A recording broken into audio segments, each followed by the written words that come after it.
उठो, निद्रा छोड़कर बैठो, उठकर खड़े हो जाओ और फिर चलो। जो चल पड़ता वही कृतयुग बन जाता है। इसलिए मैं तुम्हारे इन सारे धर्मों की धारणाओं का स्पष्ट विरोध करता हूं, जो कहते हैं आज कोई तीर्थंकर नहीं हो सकता। तीर्थंकर होने का किसी समय से कोई संबंध नहीं। जैन कहते हैं तीर्थंकर 24 ही हो सकते हैं, वो हो गए। अगर 24 ही हो सकते, समझ लो, ये भी मान लो। एक जैन मुनि से मेरी बात हो रही थी, कहते थे 24 ही हो सकते। मैंने कहा चलो ये भी मान लो।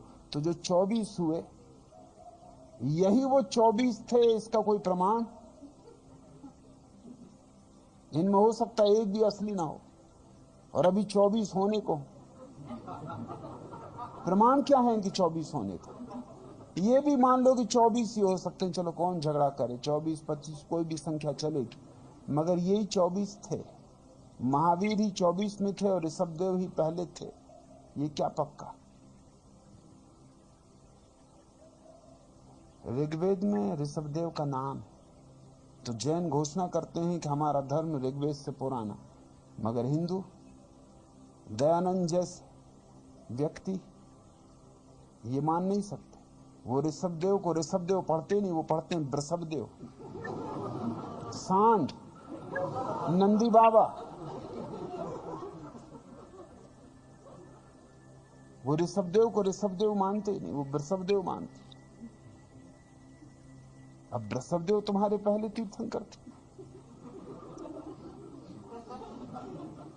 ये जैन मानने को राजी ना होंगे। और क्या सबूत कि जो प्रथम था वो कोई छाती पे लिखवा के आया था, कोई सर्टिफिकेट प्रमाण पत्र लेके आया था? मेरी आलोचना निरंतर अखबारों में की जाती कि मैं स्वघोषित भगवान। मैं तुमसे पूछता हूं, तुम्हारा कौन सा भगवान था जो सर्टिफिकेट लेके आया था? अगर मैं स्वघोषित हूं तो कौन था जो स्वघोषित नहीं था? आखिर महावीर का दावा खुद का दावा था। महावीर के समय में 8 और लोग थे जो दावेदार थे। ये और बात है कि वो 8 हार गए महावीर से तर्क में, मगर इससे ये सिद्ध नहीं होता कि जो तर्क में जीत गया था, जो वकालत में जीत गया था, वो असली था। और तर्क में ही जीतना हो तो मुझे कोई अड़चन?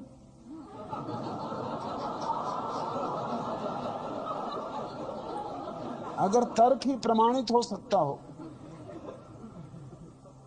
तब तो मेरी जीत सुनिश्चित।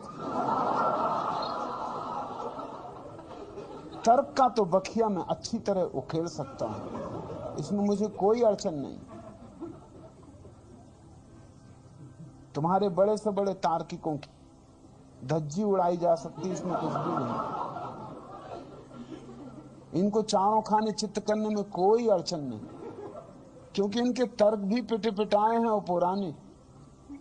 अब तर्क नए दिए जा सकते हैं, जिनको इनको पता भी नहीं था, जिनको इनको होश भी नहीं था, जिनको उठाने की इनकी हिम्मत भी नहीं हो सकती। अब कौन कहेगा कि विष्णु महाराज कलयुग में जी रहे हैं? किसी ने आज तक नहीं कहा, मगर साफ सैया पे जब देखो तब सैया पे लेटे हुए। जिंदा भी हैं कि मर गए ये भी सच, और सांप फुफकार रहा है, मर ही चुके होंगे। कब तक जिंदा रहोगे सांप पर? और सोना ये भी कोई ढंग? अरे उठो भी, नहाओ धो भी, कम से कम दतौन वगैरह करो, कुछ चाय नाश्ता करो, कुछ भजन पूजन करो, कुछ तो करो। ये मुर्दे की तरह पड़े हो। ये आसन न हुआ शवासन हो गया।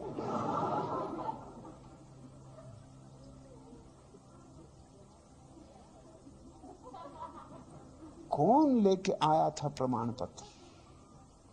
महावीर के समय में संजय बेलठी पुत्र था जो कह रहा था मैं 24वां तीर्थंकर। उसका कसूर अगर कोई था तो एक ही था कि वो आदमी जरा दीवाना था और मस्त था। महावीर जैसा नियमबद्ध नहीं था, इसलिए भीड़ भाड़ इकट्ठी ना कर पाया। मस्तों का वो दुर्भाग्य, उनकी मस्ती के कारण भीड़ उनके पास इकट्ठी नहीं हो सकती। कुछ मस्त इकट्ठे हो सकते। संजय बेलठी पुत्र जोरदार बातें कहता था। जैसे महावीर ने कहा कि 7 नरक होते, उसने कहा गलत, ये 7 तक ही गए होंगे। अरे 700 नरक है, मैं सब पूरी आखिरी छानबीन कराया, और 700 ही स्वर्ग, ये 7वें स्वर्ग तक गए होंगे, इसलिए बेचारे 7वें तक की बातें कर। जो जहां तक गया वहां तक की बात कर। मैंने ऊपर से नीचे तक सब छानबीन कर डाली। ये मस्ती में कही हुई बात, ये मजाक कर रहा है वो कि क्या बकवास लगा रखी 7 की, और फिर 7 की ही बात हो तो 700 की क्यों ना हो? अरे फिर कंजूसी क्या? संजय बेलठी पुत्र मस्ताना आदमी था, मक्खली गोसालक दावेदार था कि मैं असली 24वां तीर्थंकर। वो महावीर का पहले शिष्य था।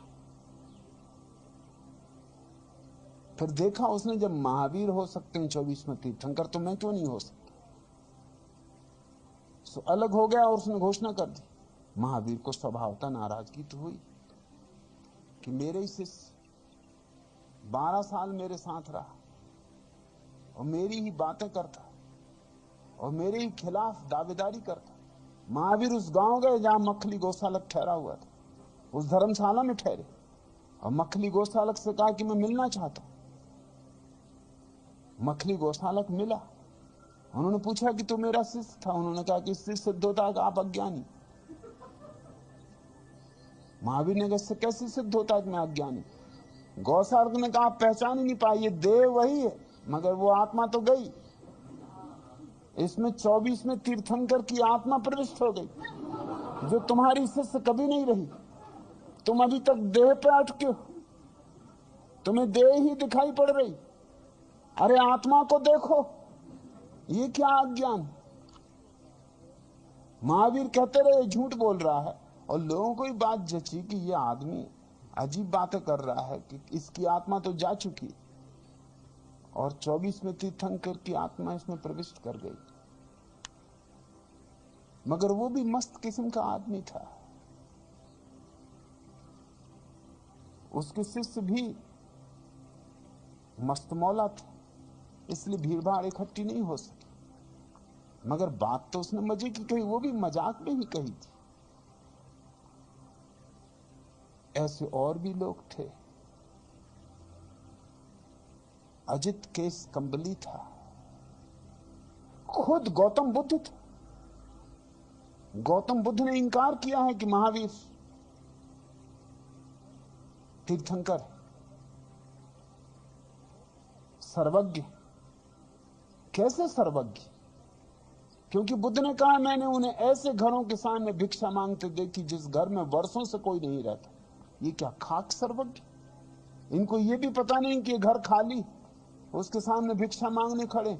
जब पड़ोस के लोग कहते हैं कि वहां कोई रहते ही नहीं, आप बेकार खड़े, तभी आगे हटते।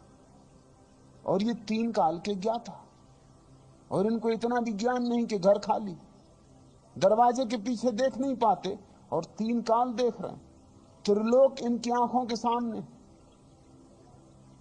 ये कैसे तीर्थंकर? सुबह उठ के चलते हैं रास्ते पर, अंधेरे में कुत्ते की पूंछ पे पैर पड़ जाता, जब कुत्ता भौंकता तब पता चलता कि पूंछ पे पैर पड़ गया। ये बुद्ध ने महावीर के संबंध में बातें कही। तो कौन तीर्थंकर है? किसके पास दावा है? किसके पास सर्टिफिकेट? या कि तुम सोचते हो कि कोई तीर्थंकर, कोई अवतार वोट से तय होता? तो किसको वोट मिली थी? और वोट अगर मिलती तो ये सब हार गए होते। बुद्ध को कितनी वोट मिलती? जीसस को कितनी वोट मिलती?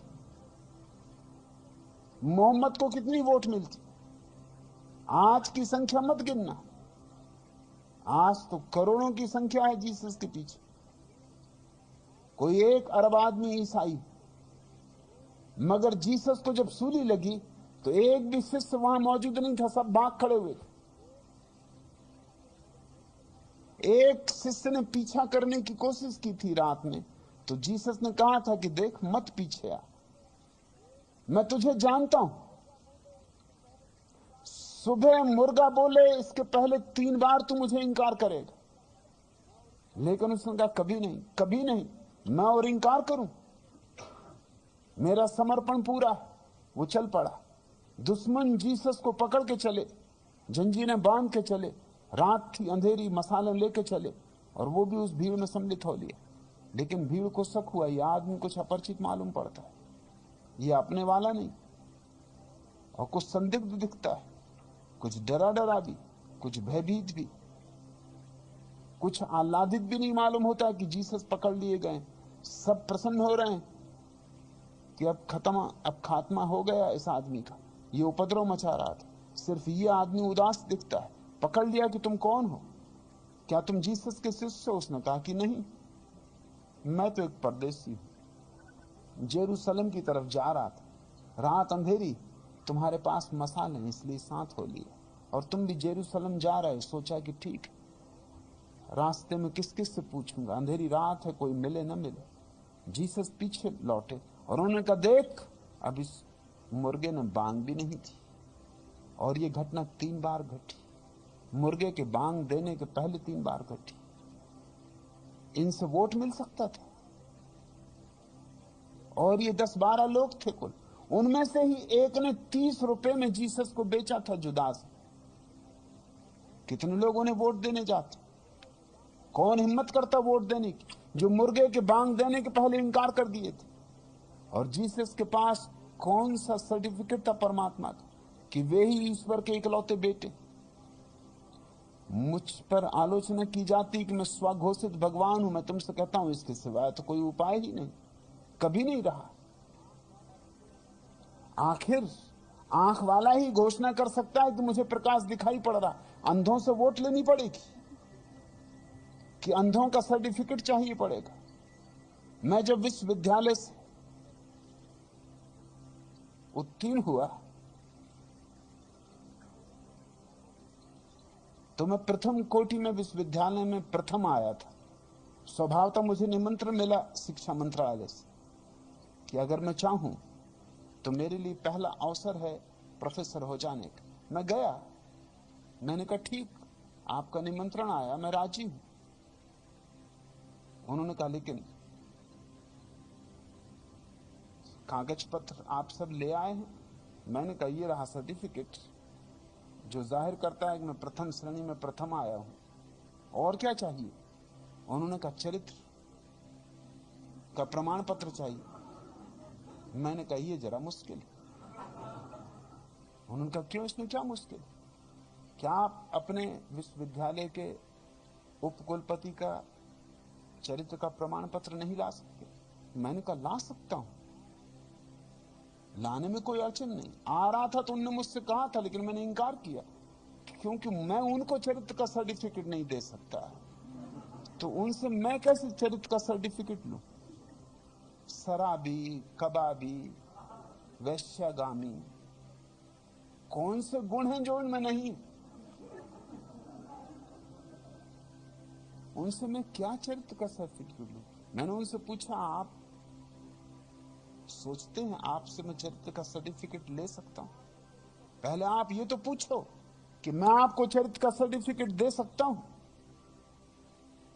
सो बात वहीं बिगड़ गई।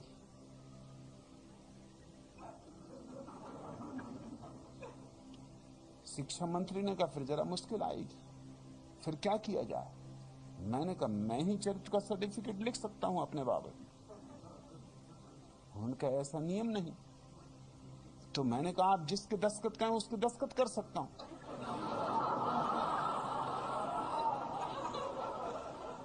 उन्होंने कहा ये कैसे होगा? मैंने कहा ये आप कार्बन कॉपी समझें, और जिसके दस्तखत मैं करता हूं उससे दस्तखत मैं ले लूंगा, मूल कॉपी मेरे पास रहेगी। आप मूल कॉपी चाहेंगे तो मूल कॉपी आपको ला के दे दूंगा। तो मेरे प्रोफेसर थे डॉक्टर एस.के. सक्सेना, उनके नाम से मैंने सर्टिफिकेट लिख दिया। शिक्षा मंत्री थोड़े हिचके बिचके, मगर मेरा रंग ढंग देख के उनको समझ में आ गया कि इस आदमी से झंझट लेना ठीक भी नहीं। तो उन्होंने सर्टिफिकेट रख लिया, मुझे नौकरी भी मिल गई। मैंने डॉक्टर एस.के. सक्सेना से जाके कहा कि ये मेरा सर्टिफिकेट है, आपके दस्तखत मैंने किए, आप इसकी मूल प्रति बना दें। उन्होंने कहा जिंदगी हो गई मेरी, सर्टिफिकेट लिखते हैं, मूल प्रति पहले बनाई जाती है, फिर उसकी सर्टिफाइड कॉपी होती है। मैंने कहा मेरे साथ कोई नियम काम नहीं करता।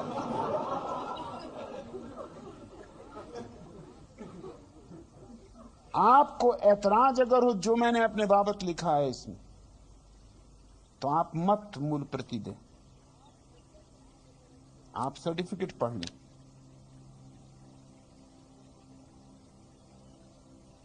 सर्टिफिकेट में मैंने जो लिखा था वो शिक्षा मंत्री ने भी पढ़ा नहीं था, सिर्फ रख लिया।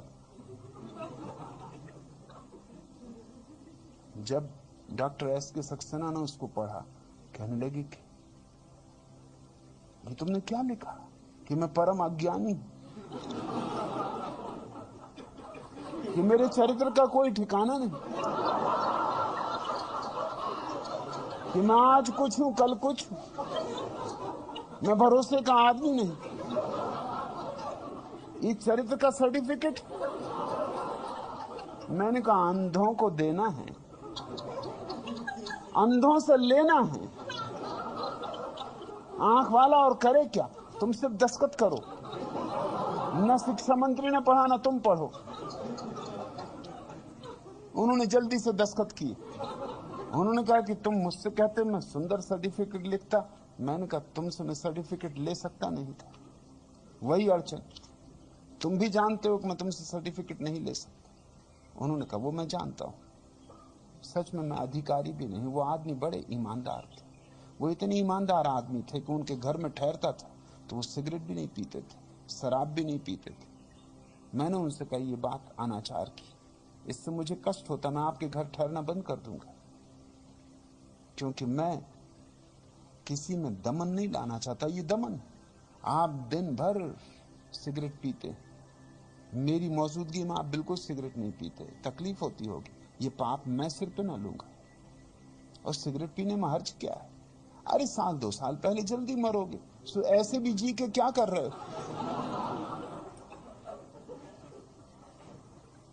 और कई लोग कतार में खड़े जो राह देख रहे हैं, तुम मरो तो वो प्रधान हो जाएं। तुम जब तक न मरो तब तक वे विभाग के अध्यक्ष नहीं हो सकते। सो जी भर के पियो, शराब में क्या हर्ज है? यूं ही बेहोश हो, और क्या बेहोश होगे? और बेहोश आदमी से और क्या अपेक्षा की जा सकती? क्या ध्यान पिएगा?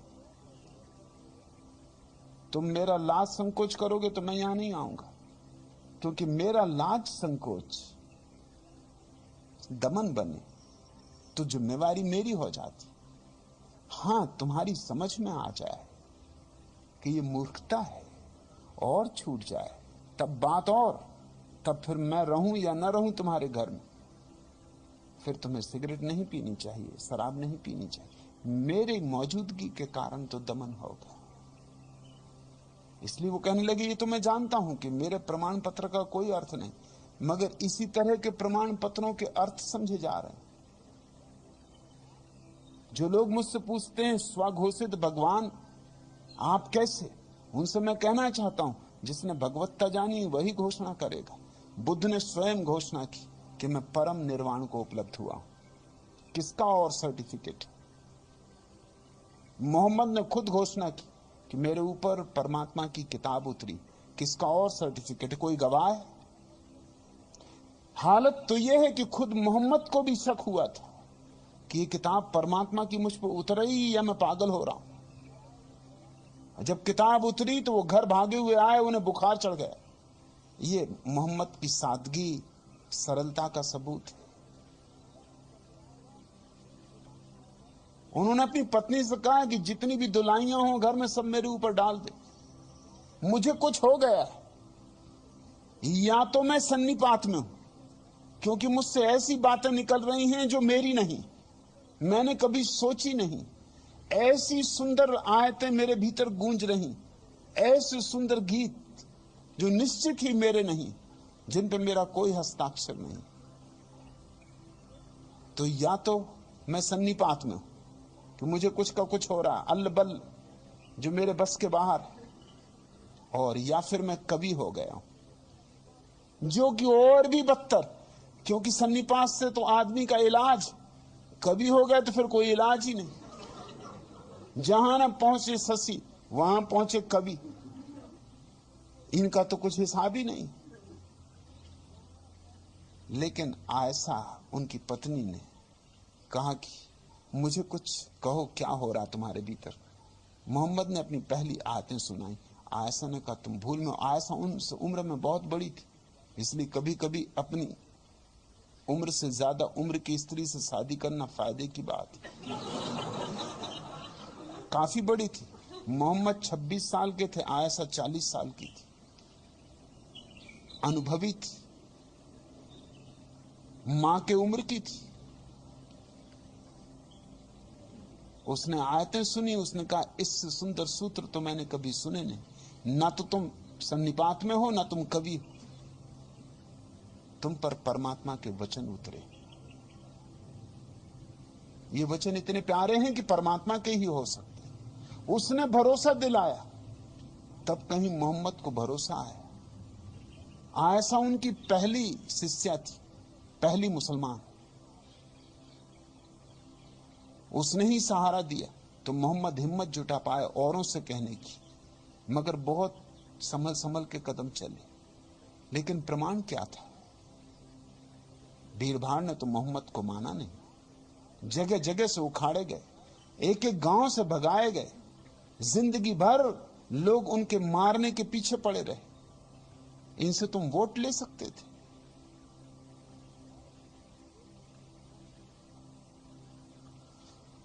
मेरे जैसे व्यक्ति को तो अपनी घोषणा स्वयं ही करनी होगी, और मेरे जैसे व्यक्ति को पचाना केवल थोड़ी सी छाती वाले लोगों की बात हो सकती है। इसलिए मैं तुमसे कहता हूं, ये सूत्र मैंने ही कहा होगा। ये सूत्र और कौन कहेगा? ये सूत्र बिल्कुल मेरे हृदय की आवाज, ये मेरी आयत।